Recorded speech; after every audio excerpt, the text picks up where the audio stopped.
Ini jalan sendiri nih. Ya udah Ya. jalan. Oke. Bismillahirrahmanirrahim. Assalamualaikum warahmatullahi wabarakatuh. Innal hamdalillah nahmaduhu wa nusalli wa ala hadillah syadu an la ilaha illallah syadu anna muhammadar rasulullah. Rabbi sholli wa yassirli amri wa udatan min lisani yafqahu qawli amma ba'du. Yang saya hormatin ini pembawa acara untuk mata kuliah hari inilah tindak peradilan agama di Indonesia. Adapun dalam materi ini ada beberapa poin yang akan Bapak sampaikan, dan keduanya juga tolong mahasiswa nanti selain untuk mendengarkan materi ini, nanti ada slide-nya minta dari sekretariat ya. Nah, untuk selanjutnya adalah agenda pertama dalam persiapan peradilan agama itu satu adalah konsep gugatan dan permohonan. Nah ini konsep gugatan atau permohonan ini sebelum melaksanakan apapun kita siapkan untuk konsep gugatannya dan permohonan. Dua adalah tuntutan hak. Tuntutan hak itu ya tuntutan yang selama ini kita apa yang menjadikan duduk masalahnya. Ketiganya gugatan lisan atau tertulis. Gugatan lisan itu biasanya kalau kita menyampaikannya itu secara lisan atau tertulis, kita membuktikan bahwa kita sudah menyatakan gugatan tertulis. Yang keempat ya, isi permohonan dan isi gugatan. Isi permohonan dan isi gugatan. Dan ini biasa dilakukan siapapun melakukan untuk peradilan agama. Ini adalah kuncinya. Satu ya, tadi Bapak ulangi lagi, konsep gugatan dan permohonan. Dua, tuntutan haknya apa. Tiga, gugatan lisan dan tertulis. Empat, isi permohonan dan isi gugatan. Oke, kita lanjut ya. Nah, itu tadi 4 poin. Tambah lagi ada nih kombinasi penggabungan. Nah, penggabungan. 6, kompetensi peradilan. 7, upaya untuk menjamin hak. Nah, dalam peradilan agama di Indonesia ini biasanya kita lakukan. Ini poin-poin ini harus dilakukan karena kenapa? Untuk memudahkan Anda sendiri. Para mahasiswa juga kalau nanti setelah minimal Anda mengetahui oh itu tentang peradilan agama yang ada di Indonesia. Ya. Nah selanjutnya tindak persiapan sebelum sidang secara umum. Satu, membahas mengenai persiapan yang dilakukan terhadap suatu perkara yang memeriksanya dilakukan melalui proses litigasi. Ya. Dua, persiapan tersebut meliputi proses pembuatan gugatan dan permohonan sebagaimana bagian dari tuntutan hak. Ya, itu harus dipersiapkan juga ya. Dilanjutkan dengan gugatan dan permohonan sebagai bagian dari tuntutan hak. Ya. Nah, isi gugatan mensyaratkan minimal terdiri dari 3 hal. Nah, ini akan kita bahas dari gugatan ini terdiri dari 3 hal. Kita buka. Oke. Konsep gugatan dan permohonan. Konsep gugatan dan permohonan. Ini harus digarisbawahi, konsep gugatan dan permohonan. Konsep gugatan dan permohonan dalam mengajukan perkara kepada hakim dalam pengadilan memerlukan persiapan matang. Hal utama yang harus dilihat adalah orang yang akan mengajukan perkaranya di pengadilan mempunyai kepentingan yang cukup. Nah, ini mempunyai kepentingan yang cukup. Nah, maksud ialah orang yang kepentingannya dilanggar, diganggu atau mengalami kerugian baik secara material maupun immaterial dapat mengajukan tuntutan hak ke pengadilan. Perkara yang mengandung sengketa custom justice adalah pula yang dapat mengandung sengketa peradilan tidak sesungguhnya atau peradilan sengketa atau palliative justice. Perkara yang mengandung sengketa diajukan ke pengadilan dalam bentuk gugatan. Perkara yang tidak mengandung sengketa diajukan dalam bentuk permohonan. Nah, baik perkara yang mengandung sengketa maupun kedua-duanya disebut tuntutan hak. Nah, di sini ada 2 yang harus digarisbawahi ya. Mengandung sengketa, itu mengandung permasalahan, dan ini di sini mengandung sengketa ajukan untuk bentuk permohonan. Yang tidak mengandung sengketa dan mengandung sengketa, itulah ada 2, ini penggabungannya. Oke. Nah, tuntutan hak, apa sih disebut dengan tuntutan hak? Ialah tuntutan hak adalah Sudikno Martukusumo, tindakan yang Sudikno Martukusumo tindakan yang bertujuan untuk memperoleh perlindungan hak yang diberikan oleh pengadilan untuk mencegah terjadinya again listing. Nah, ini nih satu ya. Dua, dalam gugatan minimal terdapat dua pihak di dalamnya, yaitu pihak penggugat dan pihak tergugat. Hasilnya akan berupa keputusan pengadilan. Yang ketiga, dalam permohonan hanya dapat satu pihak saja, yaitu pihak permohon, dengan hasil akhirnya merupakan penetapan pengadilan. Ini 3 poin ini harus diingat terus. Nah, gugatan lisan atau tertulis. Nah, di sini kan gugatan lisan dan tertulis. Nah, ini ketentuan pasal 142 ayat 1 ya, atau RBG garis miring 118 ayat 1 hir menentukan gugatan harus diajukan dengan surat yang ditandatangani oleh penggugat atau wakilnya. Hal ini mengandung arti bahwa gugatan harus diajukan secara tertulis dengan surat gugatan. Ya, kita lanjut. Isi permohonan dan isi gugatan.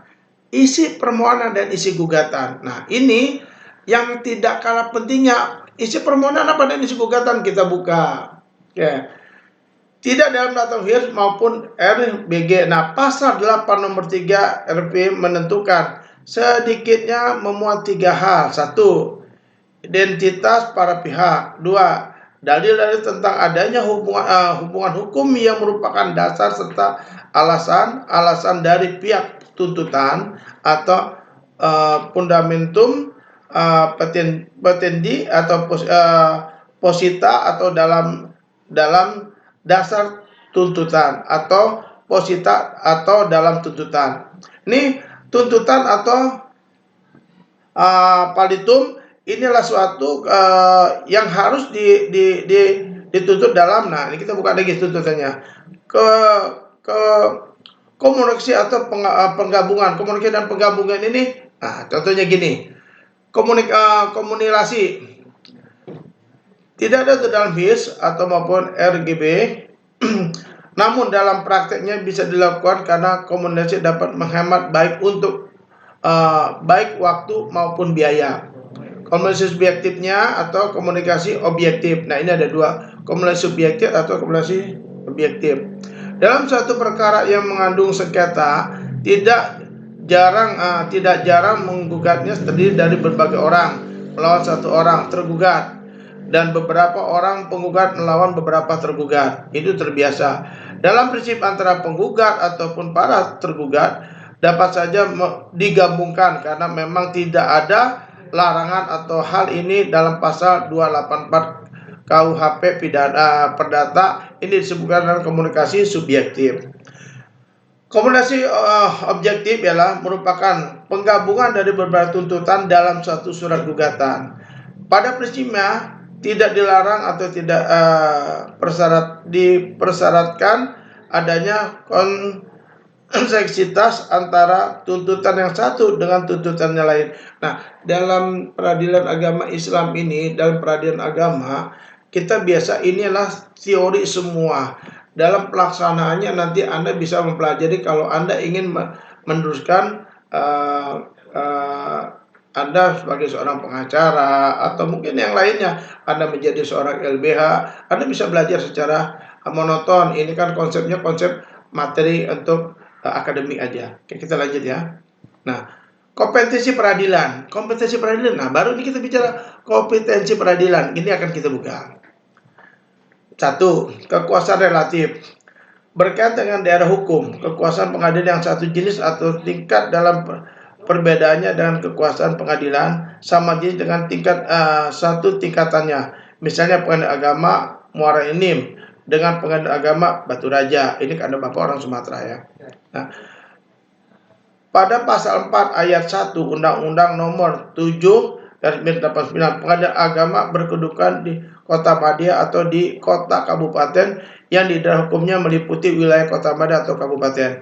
Penjelasannya, pada dasarnya tempat kedudukan pengadilan agama ada di Kota Madia atau di ibu kota kabupaten. Yang daerah hukumnya meliputi wilayah Kota Madia atau kabupaten, tapi juga tertutup kemungkinan adanya pengecualian. Tidak tutup kemungkinan adanya pengecualian, contohnya dalam kekuasaan absolut. Nah, bahkan dalam jenisnya perkara yang jenjang pengadilan kekuasaan pengadilan berhubungan dengan jenis perkara atau jenis pengadilan atau tingkat pengadilan dalam perbedaannya dengan jelas perkara atau jenis pengadilan atau tingkat pengadilan lainnya, misalnya untuk perkara perkawinan Islam pengadilan agama, sedangkan non Islam menjadi kekuasaan pengadilan umum. Harus dibedakan. Kalau pengadilan yang menyangkut mohon maaf contohnya perceraian ya, itu biasa itu kalau Islam khusus yang Muslim itu biasa di pengadilan agama, tapi kalau non Muslim itu di pengadilan umum. Jenis perkara yang menjadi kekuasaan pengadilan agama. Pengadilan agama bertugas dalam berwenang memeriksa, memutuskan dan menyelesaikan perkara di tingkat pertama atau orang-orang yang beragama Islam di bidang. Nah, ini di bidang ada berapa bidang? Ada 9 bidang. Di antaranya perkawinan, waris, wasiat, hibah, wakaf, zakat, infak, sodakoh. Nah, yang terakhir ekonomi syariah. Ini ekonomi syariah baru masuk dalam pasal 49 Undang-Undang Nomor 3 Tahun 2006. Ini sudah masuk dalam termasuk ekonomi syariah ya. Karena kita juga aturan apapun udah diatur dalam aturan undang-undang. Nah, upaya untuk menjamin hak ini yang paling kita upaya untuk menjamin hak. Nah, di sini kita buka upaya untuk menjamin hak ya. Barang yang ditempatkan dalam penjagaan tersebut berupa barang yang disengketakan, tetapi boleh juga berupa barang yang akan dijadikan sebagai alat pembayaran sebagai pelunasan hutang, debitur atau digugat dengan jalan menjual lelang barang-barang yang disita tersebut. Ya, kedua, ya, penetapan dan penjagaan barang yang disita berlangsung selama proses pemeriksaan sampai pada putusan pengadilan yang berkekuatan hukum tetap dan menyatakan sah atau tidak sah tidaknya menyita tersebut.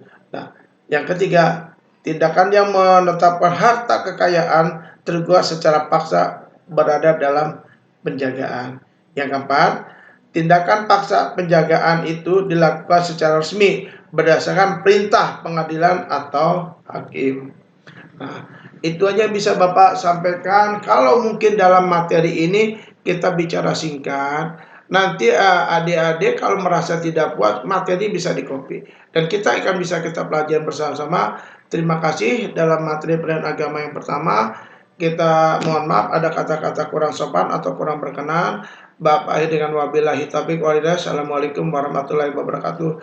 Selamat menjaga selalu kesehatan karena kita selalu untuk sehat selalu. Terima kasih. Assalamualaikum warahmatullahi wabarakatuh.